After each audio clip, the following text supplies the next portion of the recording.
This wedding is under investigation. The voice cut through the music so suddenly that even the violinist stopped mid-note. For one suspended second, nobody moved.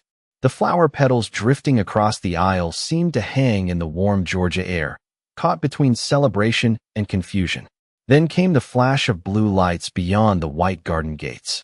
Guests turned in their seats. Conversations died. A little girl carrying a basket of roses froze near the front row and let the basket slip from her hands. Red petals scattered across the stone pathway. Officer Daniel Mercer stepped forward with 3 uniformed officers behind him, his expression firm and unreadable beneath the afternoon sun. The wedding venue had been glowing only moments earlier, wrapped in strings of golden lights and surrounded by towering oak trees draped with Spanish moss. Now an uneasy silence settled over the crowd. At the altar, Marcus Brooks slowly lowered the hand he had been reaching toward his bride. His tuxedo jacket stirred in the breeze as he glanced from the officers to the woman standing beside him. Ava Brooks remained perfectly still. Her ivory wedding dress shimmered softly in the sunlight, the lace sleeves catching flashes of gold as the wind brushed against them. Around her, more than 100 guests sat stunned. Family members exchanged nervous looks. A pastor standing near the altar tightened his grip on the ceremony book. Nobody understood what was happening. Mercer scanned the gathering with sharp eyes. "We received information regarding illegal activity connected to this event," he announced. A murmur spread through the crowd like a ripple across water. Illegal activity? At a wedding? Marcus took a careful step forward. "Officer, there has to be some mistake." Mercer didn't answer immediately. Instead, his gaze traveled across the rows of guests. Men in suits, elderly grandparents, children dressed in formal clothes, bridesmaids holding bouquets. Yet something in his posture suggested he had already made up his mind before arriving. Behind him, another officer spoke quietly into a radio while 2 others moved toward the reception area. The distant crackle of communication echoed across the gardens. Ava watched everything in silence. Her face revealed nothing. Not anger, not fear, just calm observation. The same calm that had carried her through decades of obstacles most people could never imagine. But nobody here was thinking about that. To everyone present, she was simply a bride on the happiest day of her life. A breeze swept through the venue again, lifting the edge of her veil. Somewhere in the distance, a fountain continued to trickle peacefully, unaware that the atmosphere had completely changed. Mercer took another step closer to the altar. "Until further notice, nobody leaves the property." The words landed heavily. Several guests exchanged worried glances. A child asked a question that nobody answered. The musicians quietly lowered their instruments. Marcus looked toward Ava, searching her face for reassurance. She finally turned toward him and offered the faintest smile. Small, steady, unshaken. Yet beyond the gates, more police vehicles were arriving. And none of the officers seemed to realize that the woman standing in the wedding dress before them was far more powerful than anyone there could possibly imagine. The silence hanging over the garden felt heavier with every passing second. Guests remained seated, uncertain whether to speak or stay quiet, while the late afternoon sun cast long shadows across the white chairs lining the aisle. Ava Brooks stood at the center of it all, her hands folded calmly in front of her, her wedding ring catching flashes of amber light. Very few people looking at her now would have guessed how far she had traveled to reach this moment. She had been raised on the east side of Detroit in a small brick house, less than 1,200 square feet in size. Her father, Henry Brooks, spent more than 30 years driving a city bus through every kind of weather imaginable. Her mother, Lorraine Brooks, worked long shifts at a public library and often brought home worn books that no one else wanted. Those books became Ava's first teachers. While other children spent afternoons watching television, she sat beside a window overlooking a busy street and read everything she could find. History, government, law. She learned early that people often judged others before learning their story. She learned even earlier that complaining never changed anything. Hard work did. Scholarship after scholarship carried her through school, then college, then law school. Every achievement seemed to come with another obstacle. Another person convinced she did not belong. Another door that appeared closed until she pushed it open herself. Years later, courtrooms replaced classrooms. Legal briefs replaced textbooks. Her reputation grew quietly, built not on attention but on discipline. She listened more than she spoke, prepared more than anyone expected. Eventually, her work reached the highest levels of the federal judiciary. Yet none of that mattered to her today. Today was supposed to be about family, about love, about beginning a new chapter with Marcus Brooks, the man who had stood beside her through victories and disappointments alike. Marcus knew the weight she carried. He also knew how desperately she wanted one day where nobody saw a title before seeing a person. That was why the invitations never mentioned her position. That was why reporters were not invited.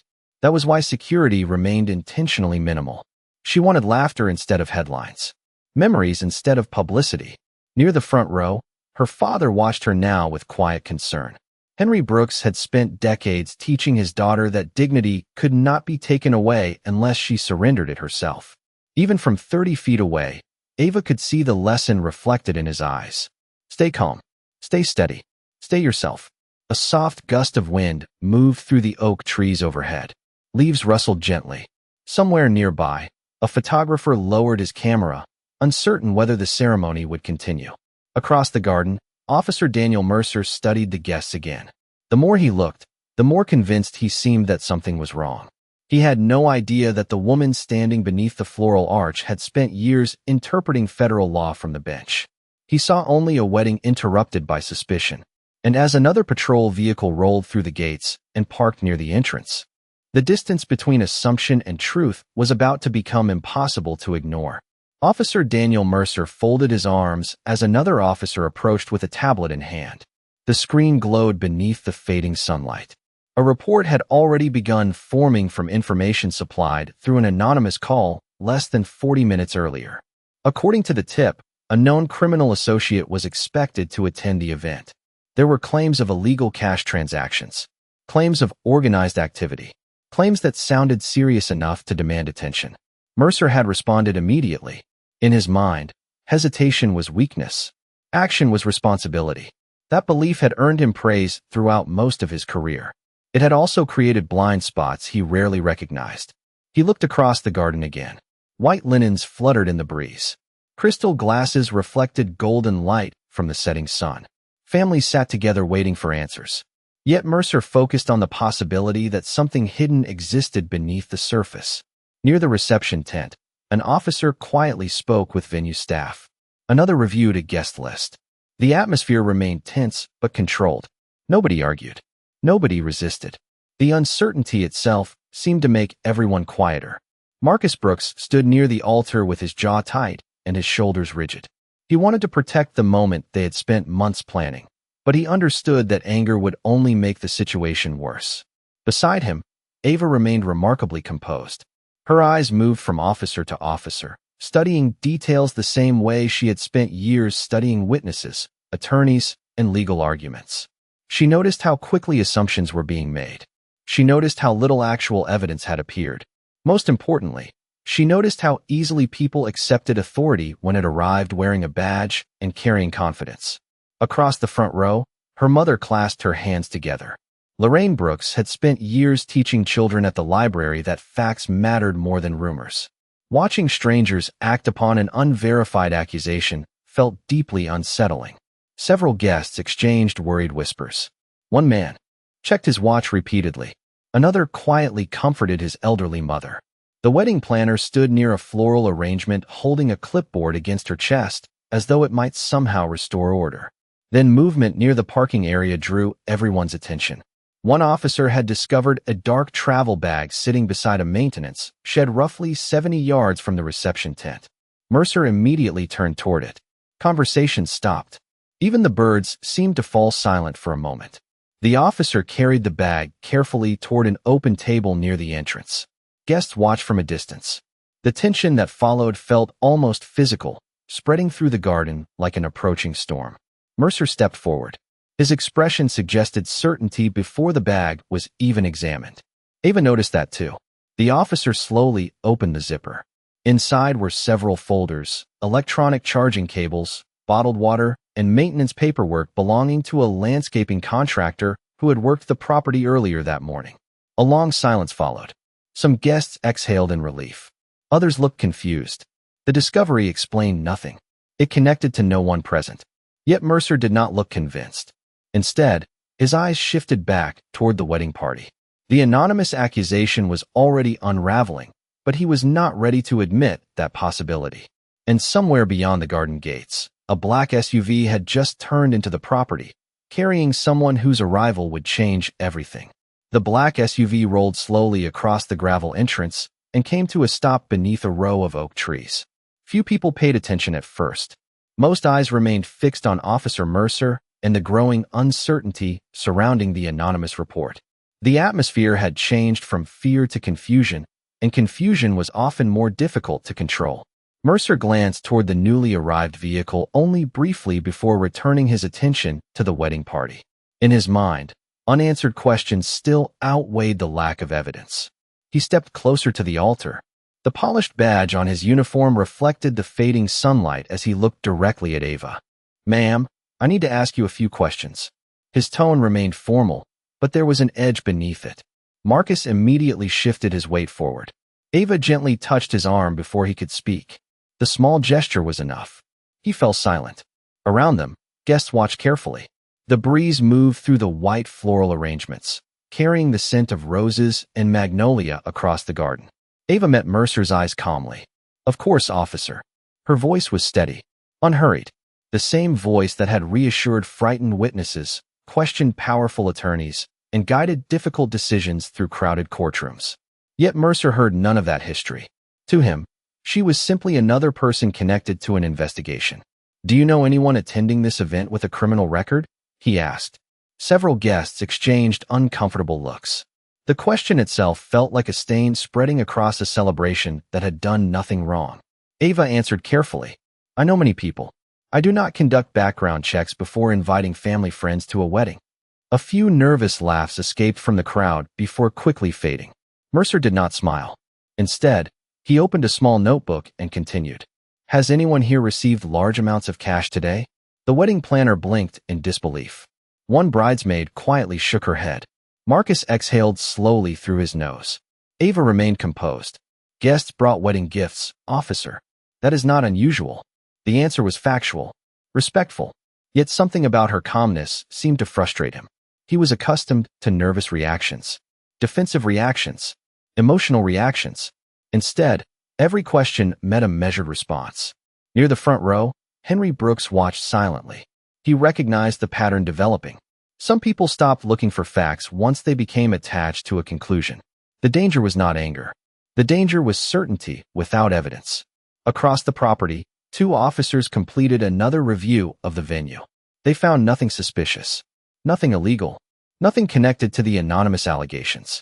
One officer quietly approached Mercer and spoke into his ear. His expression tightened for a moment. The report was becoming increasingly difficult to justify. Then movement near the black SUV finally drew attention. A woman in a dark business suit stepped out and began walking toward the ceremony site with purposeful strides. Several officers recognized her immediately. Their posture changed. Conversation stopped. Even Mercer turned to look. He did not know it yet, but the foundation beneath every assumption he had made that afternoon was about to crack.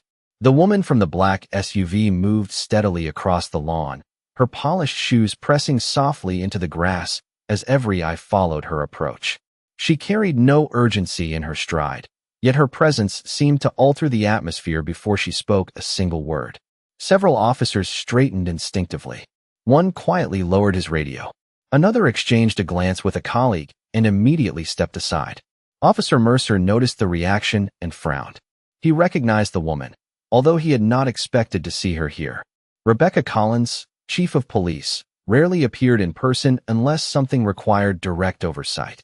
The golden light of late afternoon reflected from her sunglasses as she stopped near the edge of the ceremony area. For a moment she said nothing. Her gaze moved across the guests, the interrupted altar, the officers stationed throughout the property, the uneasy expressions on the faces of family members who had arrived expecting a celebration and instead found themselves trapped inside uncertainty. "Status report," she said calmly. Mercer stepped forward. "Anonymous tip regarding possible criminal activity connected to the event. We are still conducting verification." Chief Collins listened without interrupting. Her expression remained unreadable. "Evidence?" she asked. Mercer hesitated. Only briefly. The investigation is ongoing. The answer seemed to linger in the air longer than expected. Behind them, one of the officers reviewing the anonymous report approached, carrying a printed document. He stopped beside Collins and quietly handed it to her. She scanned the page. Then another. Then another. The silence that followed felt heavier than anything that had come before. Nearby, a child shifted nervously in a chair. The fountain continued its gentle rhythm. Somewhere overhead, leaves rustled against one another in the evening breeze. Collins lowered the paper slowly. The phone number used for the tip was generated through a masking service, she said. Several officers exchanged looks. Mercer remained silent. The caller provided no verifiable evidence. No names. No photographs. No supporting information. More silence. Marcus Brooks felt tension loosen slightly in his chest, though he said nothing. Ava remained still beneath the floral arch. Her veil stirred gently as the wind passed through. Collins continued reviewing the documents. The reported vehicle does not exist. The alleged suspect does not appear in any database connected to this county. A murmur spread through the crowd. Family members who had remained quiet began exchanging cautious glances. The foundation of the entire operation was beginning to crumble. Yet Mercer stood his ground. "Chief, with respect, we still have a responsibility to investigate." Collins looked at him carefully. "Investigate what?" she asked. The question landed harder than any accusation. Mercer opened his mouth, but found no immediate answer. Across the garden, Lorraine Brooks closed her eyes briefly. Henry Brooks folded his arms. The wedding planner finally allowed herself a small breath of relief. But the deepest silence belonged to Ava. She watched everything unfold without triumph, without anger, without satisfaction, only patience. Because unlike everyone else present, she understood something important. Truth often arrived slowly, but once it arrived, it became impossible to ignore. And standing only a few yards away, Chief Collins was finally beginning to see the full picture. The garden grew strangely quiet after Chief Collins lowered the documents. Nobody rushed to speak. Nobody seemed eager to fill the silence. The tension that had gripped the ceremony for nearly an hour began to loosen, but uncertainty still lingered like the final shadows of a passing storm. The sun hung low above the trees now, painting the sky in shades of gold and pale orange. Soft light drifted through the Spanish moss overhead and settled across the rows of white chairs. Ava stood beneath the floral arch exactly where she had been standing when the ceremony was interrupted. Her wedding dress moved gently with the evening breeze. The lace at her sleeves caught the fading sunlight, creating small flashes of gold that seemed almost unreal against the growing calm. Around her, guests slowly relaxed into their seats. A little girl who had dropped her basket earlier quietly gathered scattered rose petals one by one. Nearby, an elderly couple held hands without speaking. The musicians remained seated with their instruments resting in their laps, waiting for someone to tell them whether the celebration would continue. Ava took a slow breath. The scent of roses and fresh-cut grass filled the air. She could hear the fountain again. She could hear birds settling into distant branches. For the first time since the police vehicles arrived, the sounds of the garden were louder than the sounds of fear. Marcus stepped closer beside her. He did not ask questions. He did not complain about what had happened. Instead, he simply stood there, shoulder to shoulder with the woman he loved. That quiet support meant more than any speech could have. Ava glanced toward her father. Henry Brooks offered the same calm nod he had given her throughout her life whenever challenges appeared. It was the look of a man who believed character revealed itself most clearly during difficult moments. Lorraine sat nearby with her hands folded in her lap. The worry on her face had softened.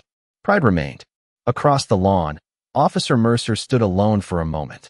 The certainty that had driven him through the afternoon no longer seemed as solid as before. Questions had replaced assumptions. The realization settled heavily across his expression. Yet Ava felt no satisfaction watching it happen. She had spent too many years inside courtrooms to celebrate another person's mistake. Justice was not humiliation. Justice was understanding the truth and learning from it. A breeze lifted the edge of her veil once more. She reached up and gently steadied it. Her engagement ring reflected the final light of the day. She remembered being a young girl sitting beside a library window in Detroit dreaming about the future. She remembered every closed door, Every obstacle. Every person who had underestimated her before learning who she really was. Through all of it, she had learned the same lesson. People often revealed themselves long before they revealed the truth. The garden remained wrapped in quiet stillness. Then, from somewhere behind her, Chief Collins began walking toward the altar, and the expression on her face suggested that the next few minutes would change everything. Chief Collins stopped a few feet from the altar and looked directly at Ava. For a brief moment, neither woman spoke. The entire garden seemed to hold its breath. Then Collins removed her sunglasses. The change was subtle, but every officer nearby noticed it immediately. Respect replaced authority in her posture. Recognition replaced suspicion in her eyes. "Your Honor," she said quietly. The words traveled across the ceremony grounds with surprising force. Several guests blinked. A bridesmaid covered her mouth.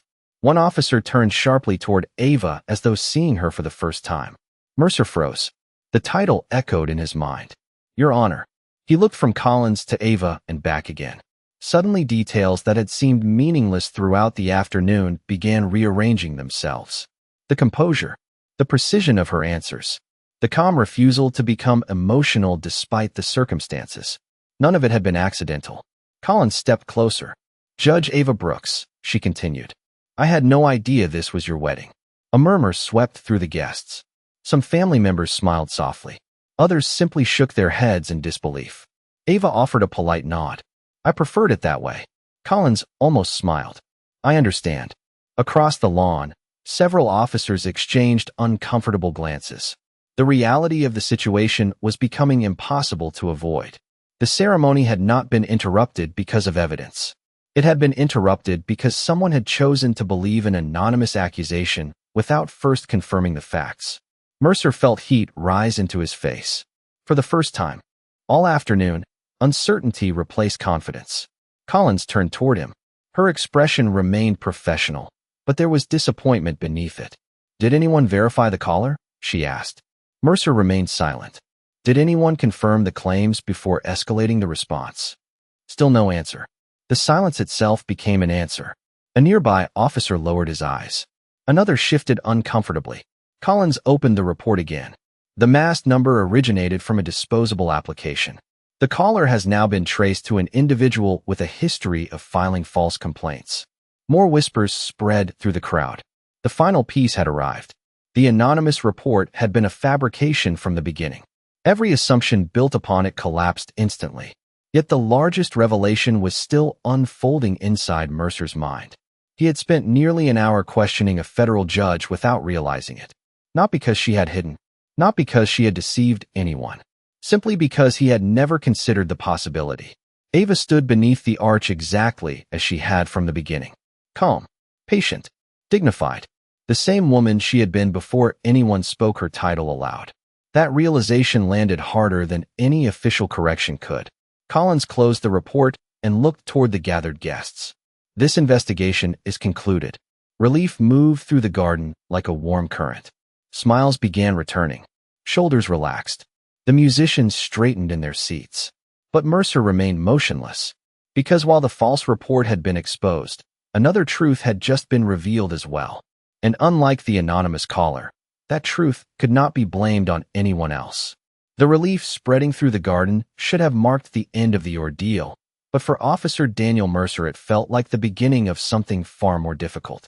Around him, officers quietly returned radios to their belts. Vehicles near the entrance began preparing to leave. Guests resumed conversations in cautious voices. The celebration was slowly breathing again. Yet Mercer remained where he stood. The evening sunlight stretched across the lawn, casting long shadows. Between the rows of chairs, he looked toward Ava Brooks and saw her differently now. Not because of her title, not because she was a federal judge. He saw her differently because of how she had handled everything. She had never raised her voice, never embarrassed anyone, never demanded special treatment. Even after the false accusations collapsed, she had chosen dignity over anger. That realization stayed with him. Chief Collins stepped aside to allow the ceremony space to settle, but before she moved away completely, Mercer spoke quietly. "Chief." She stopped. "I know." Her response carried no anger, only disappointment. Mercer nodded slowly. He understood. For years he had believed that experience made him immune to mistakes. The confidence that once felt like strength now felt dangerously close to arrogance. Across the garden, guests were beginning to smile again. Children returned to collecting flower petals. The musicians adjusted their sheet music. The wedding planner finally looked as though she might cry from relief. Mercer walked forward. Every step felt heavier than the last. Conversations faded as guests noticed him approaching the altar. Marcus instinctively straightened beside Ava, but she gently touched his hand. The gesture was enough. Mercer stopped a respectful distance away. For a moment he struggled to find the right words. There were many things he could say. Explanations. Justifications. Excuses. None of them felt appropriate. The evening breeze moved softly through the trees above them. Finally, he spoke. Judge Brooks, I owe you an apology. The garden fell silent again. Ava looked at him calmly. Mercer continued. I allowed assumptions to carry more weight than facts. I failed to recognize that. His voice remained steady, but sincerity replaced authority. What happened here should not have happened. Nobody interrupted. Nobody moved. The words belonged entirely to him. Ava listened without changing expression. Years of courtroom experience had taught her to recognize the difference between an apology offered for convenience and one offered from genuine reflection. Mercer lowered his eyes briefly before looking back up. I cannot undo what happened today, but I am sorry. The silence that followed felt softer than before. No longer tense. No longer uncertain. Simply honest. Ava glanced toward her parents. Then toward Marcus. Then back to Mercer. The fading sunlight reflected across her veil as she answered. Officer, respect should never depend on knowing someone's title. The words landed gently, yet they carried more weight than any reprimand. Mercer absorbed them quietly. She continued. The next family you encounter deserves the same fairness you would give anyone else. Mercer nodded. Slowly, thoughtfully. The lesson could not be filed away inside a report or summarized in paperwork. It would stay with him long after the day ended. Around them, the garden seemed brighter somehow. Not because the sun had returned, but because understanding finally had. The last police vehicle disappeared beyond the gates just as the sun slipped lower behind the trees. For a moment, nobody spoke. The garden seemed to exhale.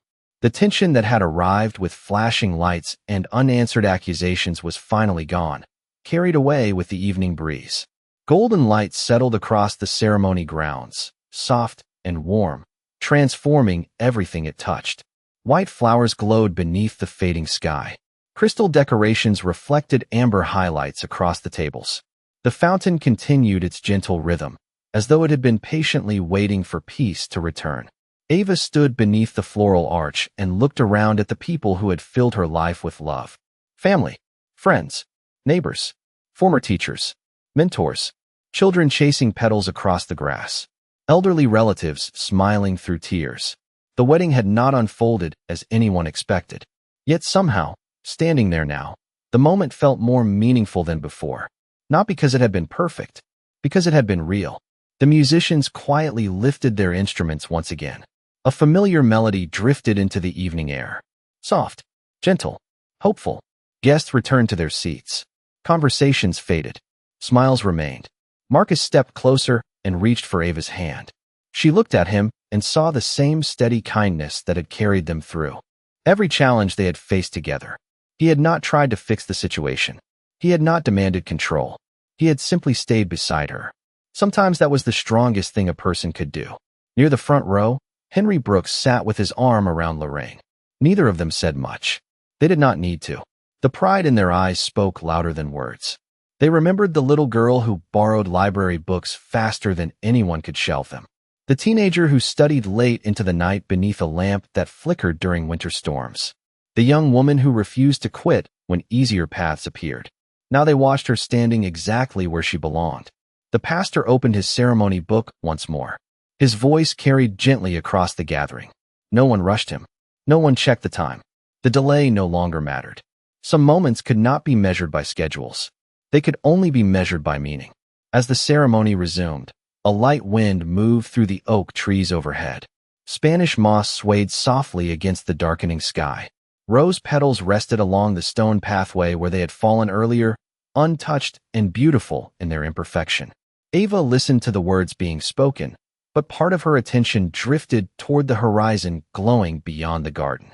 She thought about assumptions, about dignity, about how quickly people formed conclusions and how slowly truth sometimes arrived. Yet she also thought about grace, because grace had allowed this day to continue. Grace had transformed anger into reflection. Grace had given everyone present something more valuable than a perfect wedding. It had given them perspective. The final rays of sunlight settled across her veil as she and Marcus stood hand in hand. No speeches followed. No dramatic declarations. No celebrations louder than the quiet happiness filling the garden. Just two people beginning a new chapter surrounded by those who loved them. Above them, the evening sky deepened into shades of blue and gold. The fountain whispered softly in the distance. Leaves rustled overhead. And in the calm that followed, justice needed no words at all.